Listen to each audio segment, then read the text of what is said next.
And we are looking into yet another claim about The Simpsons predicting a big news event that led to the 35 For more than 3 decades, The Simpsons has done something no other cartoon on television has managed to pull off. It hasn't just made people laugh. It's made people nervous. Fans across the internet keep digging up old episodes and finding moments that look uncomfortably close to real headlines years, sometimes decades later. Is it genuine foresight, sharp satire, or just the law of averages catching up with a show that's produced over 700 episodes? Whatever the explanation, the pattern keeps repeating, and in 2025 the list of eerie predictions keeps growing. Let's break down the scariest ones and see just how close fiction has come to reality. One of the most talked about predictions involves artificial intelligence quietly taking over the workplace.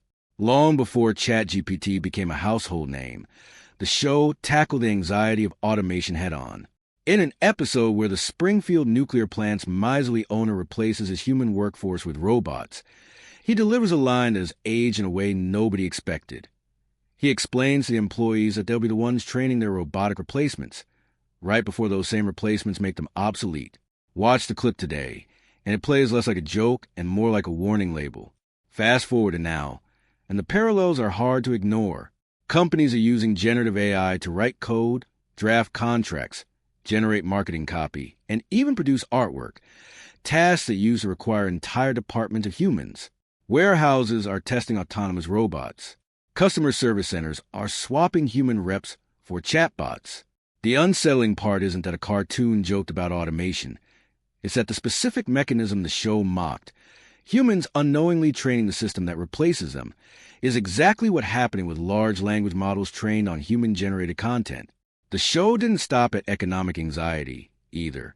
In another episode, a theme park staffed entirely by robots spirals into chaos when machines become self-aware and turn on their creators. When it aired, this was pure slapstick. Today, with researchers and engineers publicly debating whether advanced AI systems could develop something resembling awareness or independent goals, the joke lands very differently. Nobody is claiming Springfield's amusement park robots were a literal prophecy, but the underlying question, what happens when we build something smarter than ourselves and lose the ability to control it, feels less like satire and more like a live debate happening in AI safety labs right now. Perhaps the single most cited prediction involves a virus.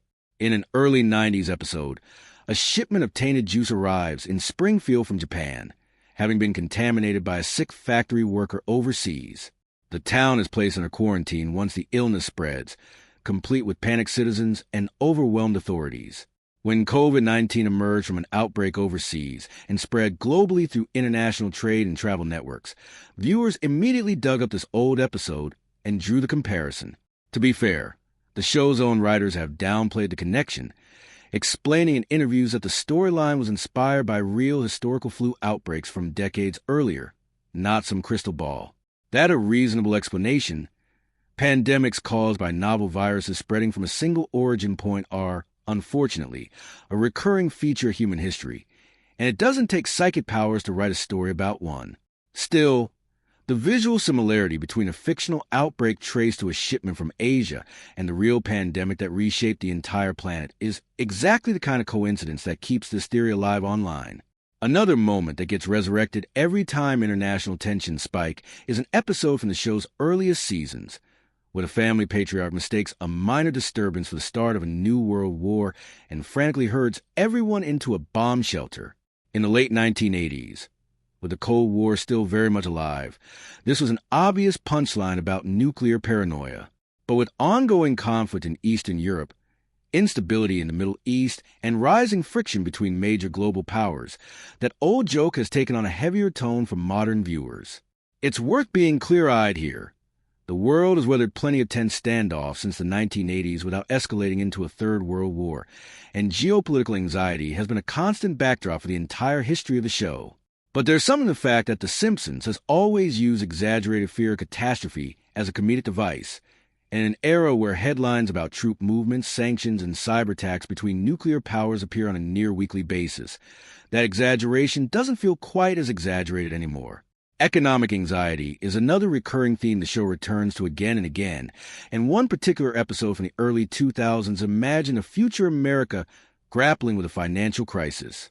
Viewers have pointed to the episode's grim economic backdrop as an eerie match for real-world concerns about inflation, government spending, and market instability that have dominated headlines in recent years.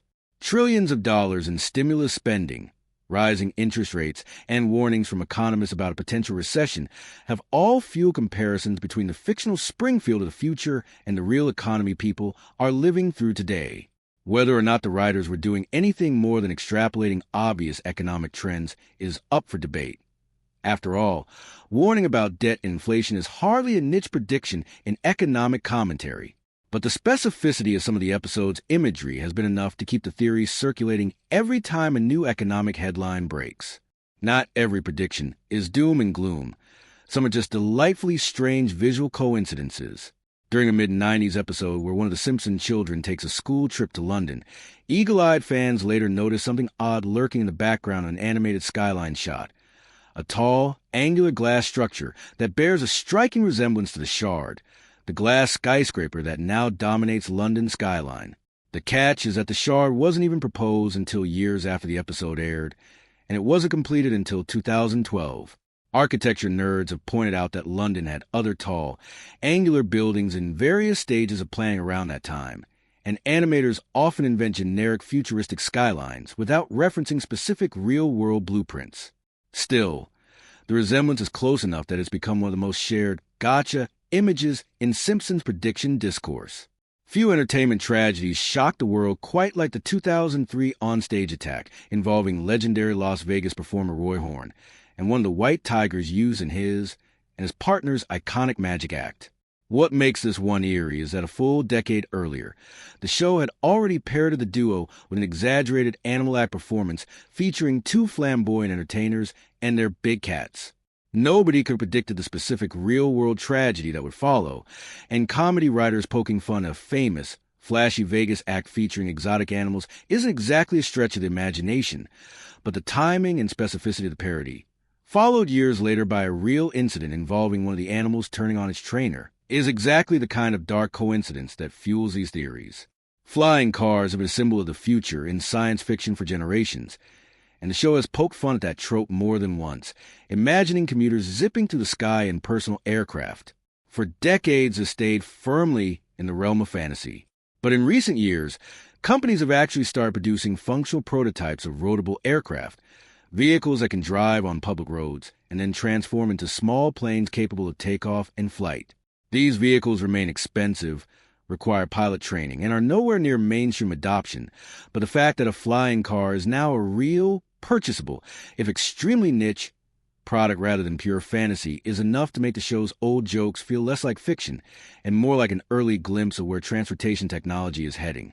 Corporate mergers rarely make for gripping television, but one particular Simpsons episode from the late 1990s slipped in a background detail that fans wouldn't fully appreciate for another 2 decades.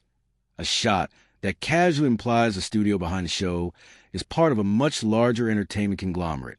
In 2019, that background gag stopped being a gag when a real-world media giant completed a massive, multi-billion-dollar acquisition of the studio that produces the show. Longtime fans had a field day pointing out that Springfield's own animators had apparently seen it coming. Corporate consolidation in the entertainment industry isn't exactly rare. Media companies buy and sell each other constantly. So predicting some kind of merger involving a major studio wasn't a wild guess.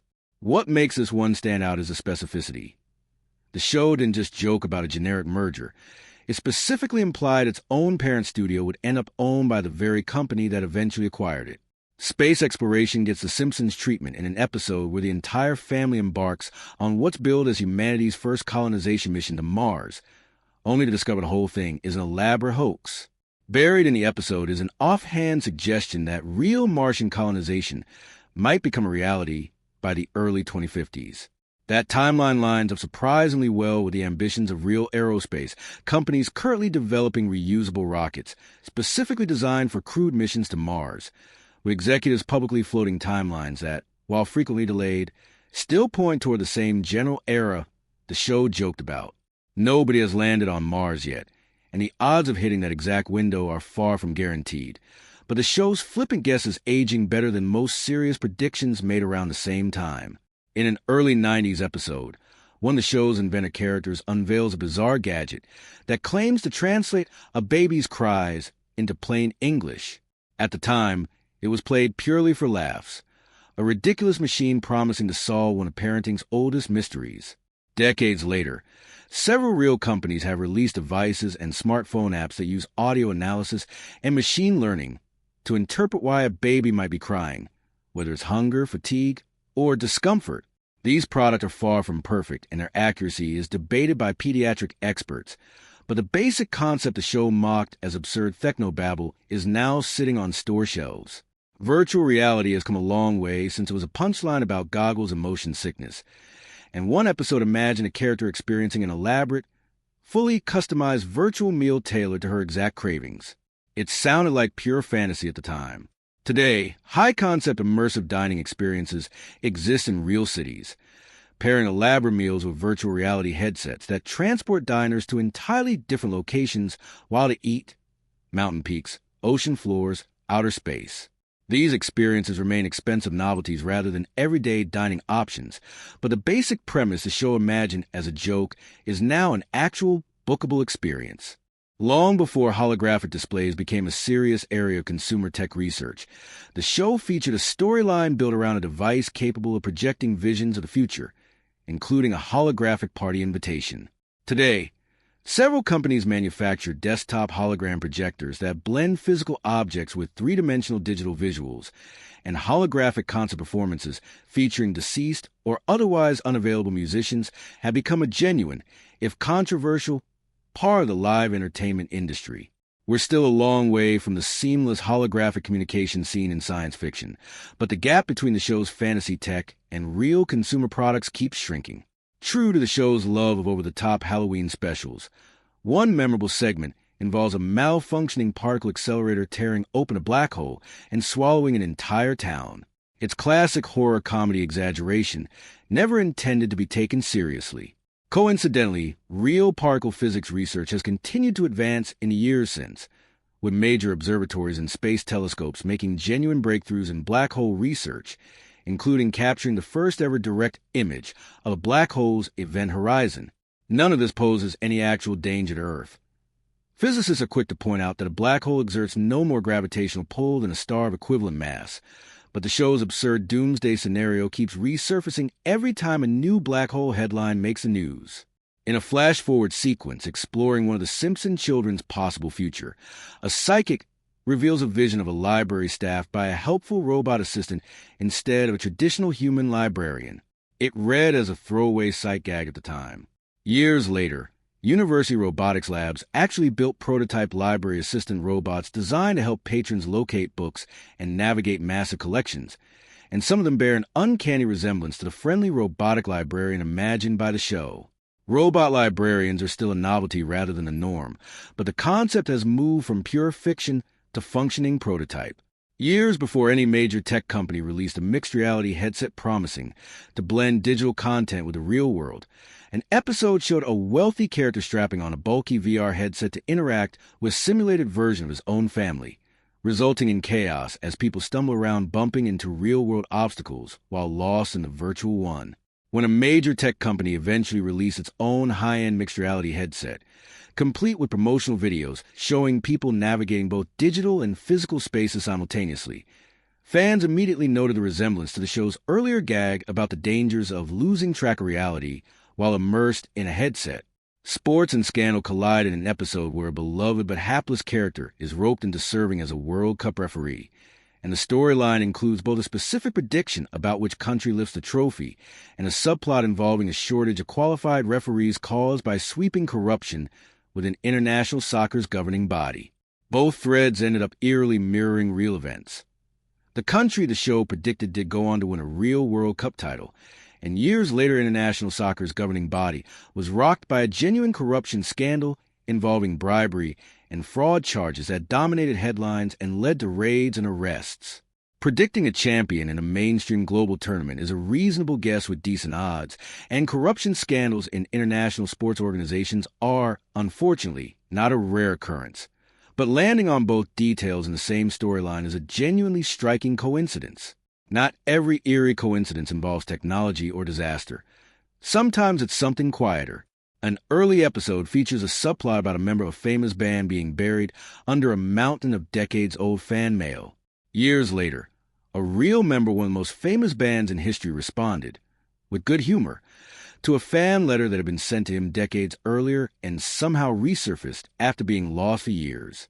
It's a much smaller, gentler coincidence than some of the show's other supposed predictions, but it fits the same pattern. A strange, real-world echo of a storyline the show had explored long before.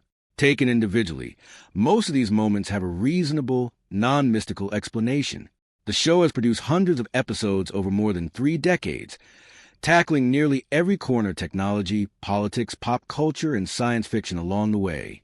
With that much material, some jokes are bound to eventually resemble real events purely by chance, a phenomenon sometimes called the Simpsons addiction effect, where a show with a massive back catalog will inevitably produce a few uncanny matches with reality over enough time. Writers have also openly stated that many of these storylines were built on satire, exaggeration, and existing historical patterns rather than any attempt at genuine forecasting. That said, it's hard to deny that the show has a genuine talent for identifying the anxieties bubbling beneath the surface of a given era. Economic instability, pandemics, corporate consolidation, the unsettling promise and peril of new technology, and exaggerating them into comedy. When those anxieties eventually manifest in the real world, the old jokes stop feeling like jokes and start feeling like warnings nobody took seriously the first time around. Whether you believe the show has some kind of genuine predictive power or simply benefits from decades of comedic volume and a keen eye for cultural anxiety, one thing is certain. As 2025 unfolds, people are going to keep digging through the archives looking for the next uncanny match.